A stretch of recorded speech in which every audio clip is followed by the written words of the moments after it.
So we're all here to talk about books, so let's talk about books. Sorry, I've just been watching a lot of videos on the YouTube algorithm, and apparently, like, you're not supposed to introduce yourself anymore, you're just supposed to get straight to the point. So, this is a book haul, let's do that. Oh, really? I know, I said I wasn't gonna buy any more books, but here's the thing. Buying books makes me happy. So if happiness is a crime, then yeah, send me down the river to the jailhouse, Sergeant, because I'm a criminal. This little baby here. Albert Camus, Create Dangerously. This is part of the Penguin Modern, like, little books. And if you don't know Albert Camus, he wrote The Stranger, was his most famous book. And the thing about Albert Camus is, like, if I was alive in his day, or if he was alive now, he'd be my husband, and I would be his wife. That is not the case, so I will have to settle for just reading all of his books. I've already read this, but this is not a book review, this is a book haul. And yeah, it's basically all about creativity. Sort of the responsibility we have as artists. Yeah, I called myself an artist, and I'm not gonna take it back. The next book we have is The Pisces by Melissa Broder. If you know me, you know I love this book. It's one of my all-time favorite books. I read it in the ebook edition. Yeah, I thought it was just a bit crazy that, like, I don't have any of my all-time favorite, like, modern books on my bookcase in my personal library, because I don't really buy literary fiction that I haven't read and know that I love, because literary fiction, it sometimes can be a bit hit or miss, and also it's very expensive. You know, for the price of one literary fiction book, I could buy like 5 or 6 secondhand classics, or just like random books. So yeah, this is about a woman who falls in love with a merman, but it's about so much more than that. It's about depression, it's about finding yourself, it's about losing yourself, it's about finding yourself again, it's about limerence, it's about depression. Did I say depression already? Well, it's really about depression. It's about codependence, it's great, it's beautiful, scathingly funny. Actually, yes. Okay, along the same lines of books that I've read and I know I love and that are modern, so I had to buy this collection of short stories, No One Belongs Here More Than You, stories by Miranda July. This cover, it's so simple but so effective, you know? And these two look pretty good together, huh? Yes, this is a collection of short stories, and I'm not usually into short stories. I think I one time called them empty calories, which I don't even know what I meant by that, but every single story in here is so creative, so unique, so, like, out there, quirky, and I usually hate quirky. I hate quirkiness for the sake of quirky, but this is touching and tender and weird, and everyone is slightly unhinged, and you know? I'm unhinged, is what I'm trying to say there, I guess. But trying not to be, okay? We're all working towards wholeness. But we don't have to read about whole people, we can still read about unhinged people and work towards wholeness. Next we have a classic. Well, we have 2 classics in one, actually. We have The Call of the Wild and White Fang by Jack London. And my friend sent me this. We went to school together, actually, and that's how I know her.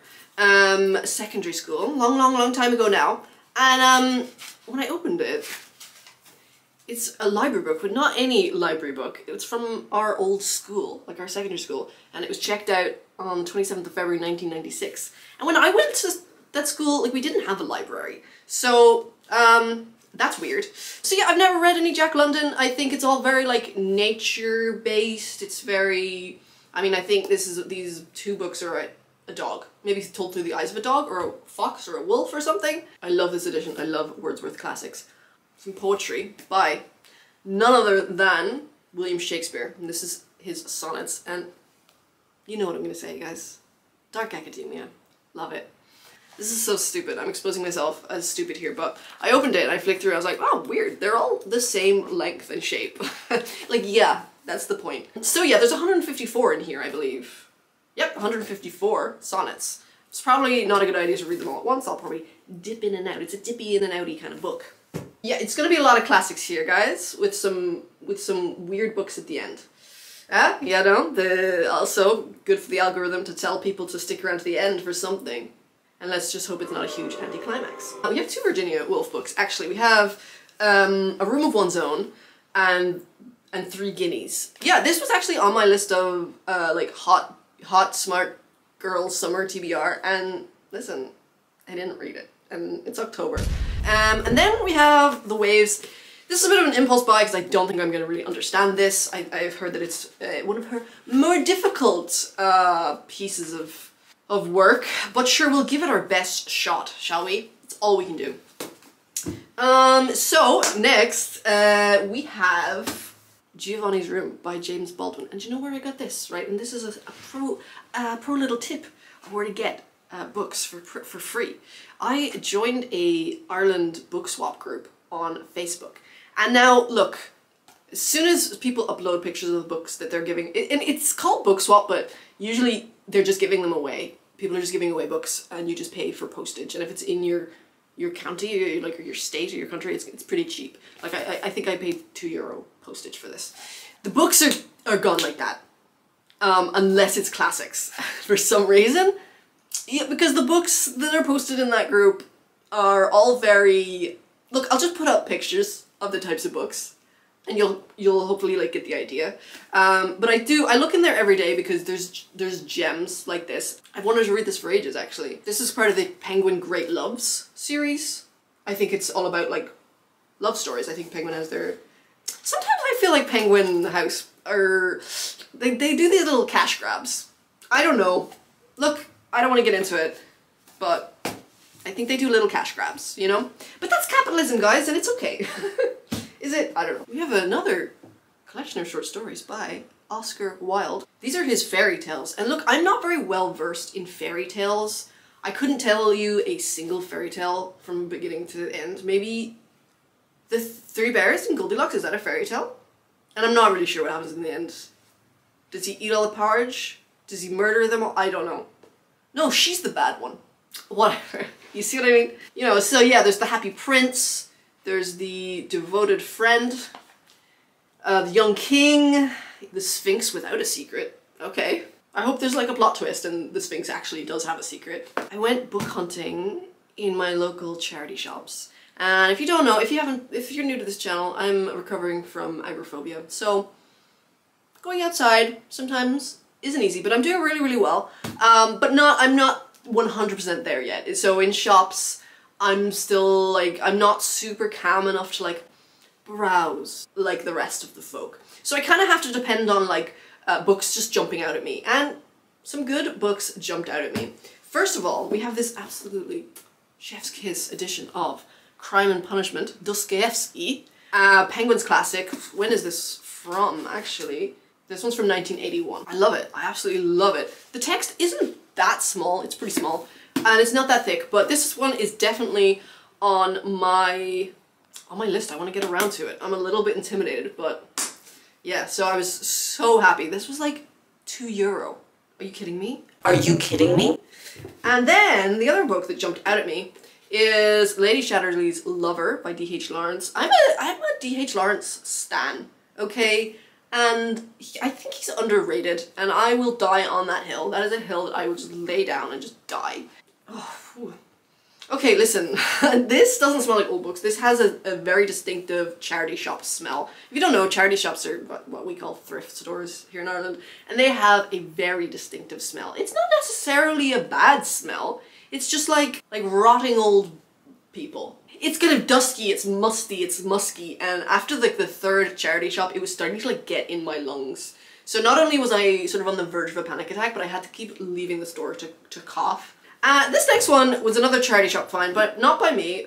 My fiance bought this because they have a weird obsession with Mr. Tato. Now, okay, for anyone who's not Irish, I'm gonna have to give it a little explanation to who Mr. Tato is. Ireland's favourite brand of crisps is Tato crisps. I am not a fan, to be honest. I think they're the lowest of the low. Like, I have never eaten them out of my own free will. I think they're too oily, they're too crispy, there's like 5 in a packet, like it's an absolute rip-off.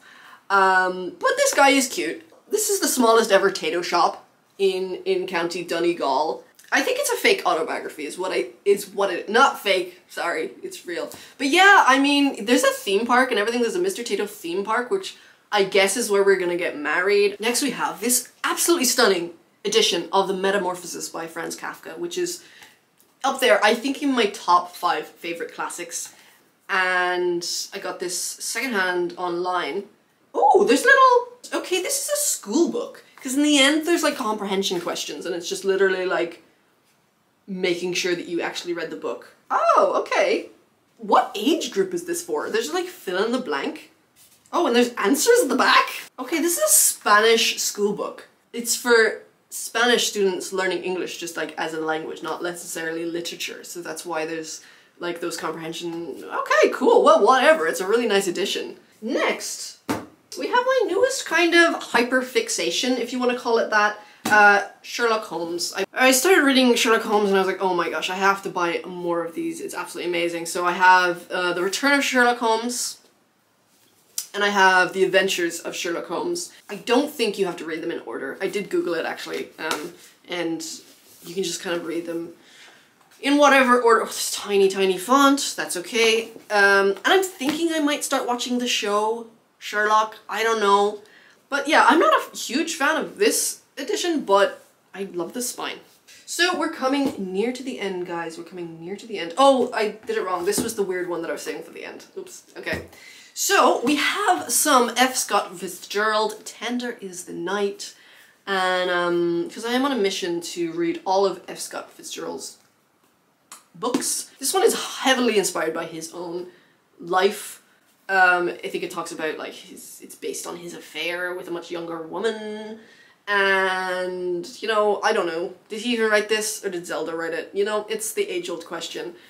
We have a bit of a random one. This was very much an impulse buy online in the like €1. I love going through this one shop. It's called bookshop.ie. There's the €1 section. And you have to trail through like so much garbage to get to stuff like this. The Hunter's Moon, a story of foxes. And I don't know, like, yeah, it's very much a cover buy. I don't even know what it's about. But it's told through the eyes of foxes. And I love foxes. Do you know? For some reason, I just thought it would be like a really nice, cozy fall, autumn read. So I'll keep you, it's kind of long though, damn. So it's probably not going to be like the best book in the entire world, but maybe it is. Like, we don't know. I haven't read it yet. And then, because I bought from the bookshop.ie, they always throw in a freebie. This one's called Other People's Money by Justin Cartwright. And once again, this is the type of book, do you know what? I'll put this on the Book Swap Facebook page. Because they will eat this book up. Apparently for the YouTube algorithm, you're not supposed to like let the viewers know when the video's ending. It's supposed to just end like very abruptly.